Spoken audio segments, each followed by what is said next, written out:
naturang paaralan ay kinakailangan magkaroon ng school ID, kung saan sa naging panayam ng Newsline team sa kanya, sinabi niya na hindi pa pinal ang usaping ito.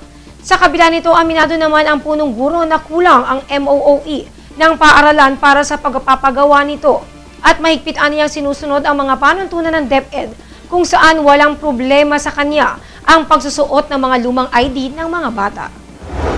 So bali, nagsimula ako ng June 21 dito sa Linahis at expected ko na settled na ang lahat ng mga transaction na kinakailangan para sa school opening.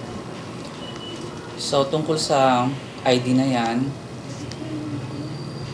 malinaw sa DepEd order na ang school ID will be charged to MOOE. At alam ko na ang MOOE ng kahit alinmang paaralan ay talagang hindi man sasapat, kung kaya't ay nagiging solusyon ng tulad kong school administrator ay humingi sa mga stakeholders ng suporta.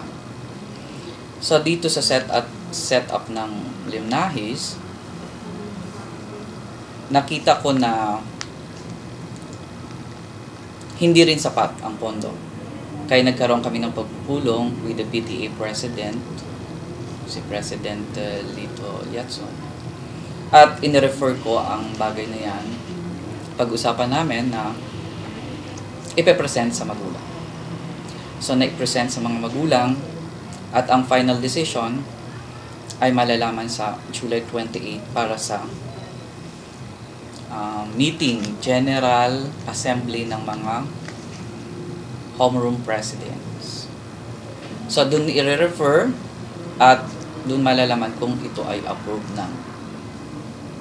May nag-start na, pero nung pumunta dito yung photographer, ini-refer ko kay Tita Alma sa aming administrative officer at ini-refer ni Tita Alma sa PTA President. So silang nag-usap, pero meron kaming napag-usapan ng photographer na pipicture lang, pero walang obligasyon dahil kinakailangan pa nga akong magkaroon ng copy ng resolution ng PTA na ito ay sinang-ayunan ng body. So ang final decision ay July 28. Kung ito ay papahintulutan ng parents na i-shoulder nila at kung hindi naman, ay kung ano yung ID na ginamit nila nung isang taon. Malinaw din sa DepEd order na ang mag-ID lamang ay first year. At ang second year, third year at fourth year, old IDs ang gagamitin. Ang problema sa akin kung si Sir Bueno pa ang nakapirma sa old IDs ng second year, third year, and fourth year, alam ko naman na ngayon ako nag-start. So ang expected ko ay mga incoming first year lang ang may pirma ko. Dahilan sa nasa kanilang pangangalaga ang paghawak sa mga kontribusyon ng paaralan, sinagot naman ni JJLMHS PTA President Lito Liatzon ang kasalukuyang pangongolekta hinggil sa pagpapagawa ng school ID sa kabila ng hindi pa pinal na pag-uusap hinggil dito. Meron po tayong kung sa ko'y sinusunod na batayan diyan sapagkat yan naman ay every year na pinag-uusapan lagi ay talagang nagpapa-ID tayo sapagkat na kailangan na meron tayong pagkakilanlan sa lalo na sa mga estudyante katulad nung isang araw na naandun ako sa loob ng eskwelahan ay merong intruder may outsider na pumasok na yun ay may mga katrosohan palang estudyante sa labas sinundan yun ngayon bakit sabi ko doon sa gwardiya ay nakapasok yan sir lahat naman po sa ngayon ay wala pa pong ID lalo na sa mga freshman.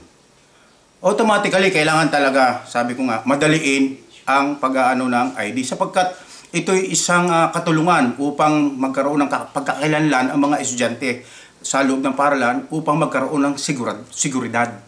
Kasi sa panahon ngayon, unang-una ay kailangan natin pangalagaan ang buhay ng mga mag-aaral sa loob ng paaralan. Number 1 yan. So, kahit namang saang eskwelahan, talagang kailangan na mayroong ID. At yan naman ay wine-welcome ko lahat na nagrereklamo na mag-file ng personal complaint at ating bibigyan ng kaukulang kung anong problema ba, bakit ganoon. Pero halos lahat naman ng mga mga magulang na ating mga nakakausap ay talagang ang gusto nila ay magkaroon talaga ng ID, lalo-lalo na yan ay magiging batayan nga natin sa pagpasok at paglabas ng mga estudyante. Ang mga guro natin nakafocus sa pagtuturo, no? Ngayon, kung bibigyan pa natin ng problema, no, ang mga guro para sa mga usaping yan, kaya itinransfer na sa amin ang paniningil para na sa ganun, magulang sa magulang na ang sasagot niyan. At malaman natin, dahil yan naman ay every year naka PTA bulletin tayo. Ngayon, inilalagay natin lahat ang collectibles sa ating bulletin board, no? Doon nila makikita lahat 'yun. At kung magkano ang lumalabas. Napakaganda nga ng ginawa ni si Sir Nimrod Bantige sapagkat siguro may kanya-kanyang style ang panunungkulan, ano. Ngayon, ang gusto niya ay ang magkaroon ng transparency, no? Kaya ibinigay sa aming mga General PTA officers and Board of Directors ang responsibilidad sa paniningil ng mga authorized contribution. So, ito naman ay hindi sa pilitan eh. Kung wala silang may ibabayad, walang problema. Kaso nga lang, majority ang sumasang-ayon, no? Sapagkat sabi ko nga doon sa 35 pesos ay malaking katulungan ito para sa seguridad ng mga bata. At hindi natin basta ito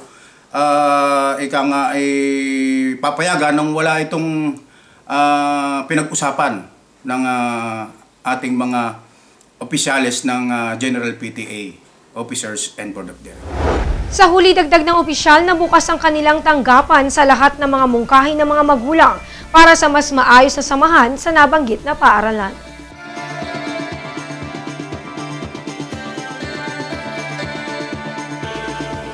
Samantala, kasabay ng pagpapalit ng bagong pamunuan ng Jose J. Ledo Jr. Memorial National High School sa ilalim ng administrasyon ni Principal 4 Nimrod Bantige, ang pagpapatupad rin ng iba't ibang polisiya para sa mas maayos na pamamalakad sa naturang paaralan. Ayon sa naturang principal, kabilang sa mga bagong panuntunan na ipapatupad niya ay ang sticker para sa mga sasakyan upang malimitahan ang pagpasok ng iba't ibang sasakyan sa kanilang paaralan. Dagdag pa ng punong guro, maging ang disiplina sa mga mag-aaral ay kanilang tututukan kung saan pagsapit ng alas 5 ng hapon ay kailangang wala ng estudyanteng nakakalat sa loob ng kanilang paaralan. Samantala, simula sa Lunes, 19 ng Hulyo, formal lang sisimulan ang mahigpit na implementasyon nito.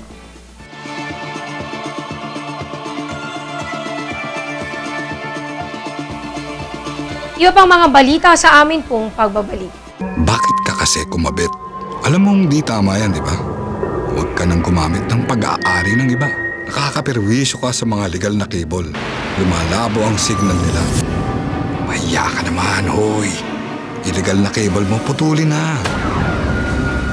Ano, gusto mo bang umabot pa sa kulungan? Umiwas ka na sa gulo tsaka skandalo. Huwag maging kabit. Magpakabit ng tama ngayon. Supported by PCTA. I want my beating back. Let's go. Door.